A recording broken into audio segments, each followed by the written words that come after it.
भगवान नाम का संकीर्तन करते हैं, वेद मंत्रों का उच्चारण करते हैं, बाहर नहीं निकलते। इनके पिता व्यास जी इनसे वार्तालाप करते हैं, पुत्र बाहर निकलो, देखो संसार कितना सुंदर है, अपने माता पिता को आनंद प्रदान करो।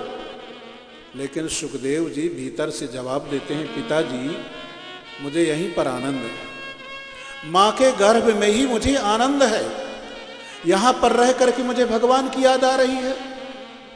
देखिए ये प्राणी जब माँ के गर्भ में रहता है तो इसको बड़ा कष्ट मिलता है। एक तो बहुत कम जगह होती है, मल मूत्र ऊपर से प्रवाहित होता रहता है, सांस तक लेना कठिन होता है। माँ के गर्भ में रहने वाले प्राणी को इतना कष्ट होता है कि उसे भगवान ही भगवान नजर आते हैं। वो भगवान से बहुत प्रार्थना करता है, मेरे प्रभु इस नरक से मुझे बाहर निकालो और संसार में चल करके मैं केवल केवल आपका भजन ही करूंगा बस। लेकिन माँ के गर्भ से जब ये बाहर निकलता है तो भजन करने की कौन कहे, भगवान की सत्ता तक स्वीकार नहीं करता। सुखदेव जी कहने लगे, पिताजी मुझे माँ के गर्भ में ही आनंद है, क्योंकि यहां पर रह करके मुझे भगवान की याद आ रही है। इस संसार में सबसे बड़ा सुख क्या है, भगवान की याद आती रहे, ये सबसे बड़ा सुख। और सबसे बड़ा दुख क्या है, हम भगवान को भूल जाएं, ये सबसे बड़ा दुख। कहे हनुमंत विपति प्रभु सोई, जब तव सुमिरन भजन न हो। सुखदेव जी कहने लगे, मुझे यहीं पर आनंद है।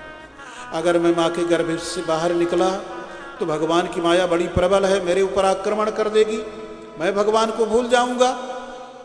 और तब व्यास जी द्वारकापुरी में गए, द्वारकाधीश भगवान श्री कृष्णचंद्र को बुला करके लाए। द्वारकाधीश भगवान ने इस गर्भस्थ बालक को आश्वासन दिया, तुम माँ के गर्भ से बाहर निकलो, मेरी माया का असर तुम्हारे ऊपर नहीं पड़ेगा। तब सुखदेव जी माँ के गर्भ से बाहर निकले। लेकिन जैसे ही बाहर निकले वैसे ही परिव्राजक बन करके, सर्वस्व का त्याग करके वन की ओर प्रस्थान कर गए। यम प्रव्रजंतम परित्यज्य सर्वम गच्छन्तम। माता पिता सबको छोड़ करके सुखदेव जी वन की ओर चल पड़े। अरे भाई, बच्चे का जन्म होता है, संस्कार होते हैं, संस्कार होते हैं, नामकरण संस्कार, चूड़ाकरण संस्कार, उपनयन संस्कार, यज्ञोपवीत संस्कार। लेकिन अनुपेतम सुखदेव जी का कोई संस्कार नहीं हुआ। चले जा रहे हैं वन की ओर। देखिए, संस्कार का अर्थ है स्वच्छता। संस्कार माने स्वच्छता। शरीर गंदा है, साबुन और पानी से शरीर का संस्कार कर दो, ठीक हो जाएगा। वस्त्र गंदा है, साबुन पानी से इसका संस्कार कर दो, ठीक हो जाएगा। इसी प्रकार से हमारा आपका मन, उसमें गंदगी भरी है, जन्म जन्मांतर की वासनाओं की, कामनाओं की गंदगी मन में भरी है। इस गंदगी को दूर करने के लिए, मन को स्वच्छ बनाने के लिए संस्कारों की जरूरत पड़ती है। जहां गंदगी होती है वहीं संस्कार की जरूरत पड़ती है। सुखदेव जी में कोई गंदगी नहीं, वो तो बिल्कुल निर्मल हैं, स्वच्छ हैं, परम पावन हैं, उनको संस्कारों की जरूरत नहीं। चले जा रहे हैं सुखदेव जी वन की ओर, लेकिन उनके पिता व्यास जी पुत्र पुत्र की आवाज लगाते हुए पीछे पीछे दौड़ पड़े। पुत्र लौट आओ, पुत्र लौट आओ, द्वैपायनो विरह कातर आजुहाव। लेकिन सुखदेव जी मुड़ करके पीछे नहीं देखते, चले जा रहे हैं वन की ओर, चले जा रहे हैं। लेकिन व्यास जी ने उनका पीछा नहीं छोड़ा। सुखदेव जी विचार करने लगे, कुछ करना पड़ेगा। सामने बहुत से वृक्ष थे, सुखदेव जी उन वृक्षों में प्रवेश कर गए, वृक्षों में प्रवेश कर गए। योगी पत्थर में प्रवेश कर जाए, अगर किसी की मृत्यु हो जाए तो उसके मृतक शरीर में योगी प्रवेश करके आगे का जीवन जीता है। सुखदेव जी वृक्षों में प्रवेश कर गए। इधर से व्यास जी पुत्र पुत्र की आवाज लगाते हैं, उधर से सुखदेव जी, उधर से प्रत्येक वृक्ष में से पुत्र पुत्र की प्रतिध्वनि निकलती है। पुत्रेति तन्मयतया तरवोभिनेदु। वृक्षों ने जवाब दिया, व्यास जैसे महापुरुष को वृक्षों ने जवाब दिया। प्रत्येक वृक्ष में प्रवेश करके सुखदेव जी का कहना है, पिताजी आप जो पुत्र पुत्र की रट लगाते हुए मेरा पीछा कर रहे हैं, ये आपका अज्ञान है। हमारे आपके न जाने कितने जन्म हो चुके हैं, कितने बार मैं आपका पिता बना और कितनी बार आप मेरे पुत्र बने। संसार का ये संबंध स्थायी नहीं है, सत्य नहीं है। दूसरी बात, वृक्षों ने व्यास जैसे महापुरुष को जवाब दिया। इन वृक्षों का कहना है कि व्यास जी महाराज आप बहुत बड़े महापुरुष हैं, तपस्या करने वाले, योग साधना करने वाले आप बहुत बड़े महापुरुष हैं, ज्ञानी महात्मा हैं, ब्रह्म सूत्र वेदांत दर्शन की रचना करने वाले आप जैसे ज्ञानी महापुरुष हम जड़ वृक्षों की तरफ देखिए। हम जड़ वृक्ष वर्ष में कितने फल उत्पन्न करते हैं, जितने भी फल उत्पन्न करते हैं अपने सारे के सारे फलों को हम समाज की सेवा में दान कर देते हैं। एक भी फल अपने लिए हम नहीं रखते।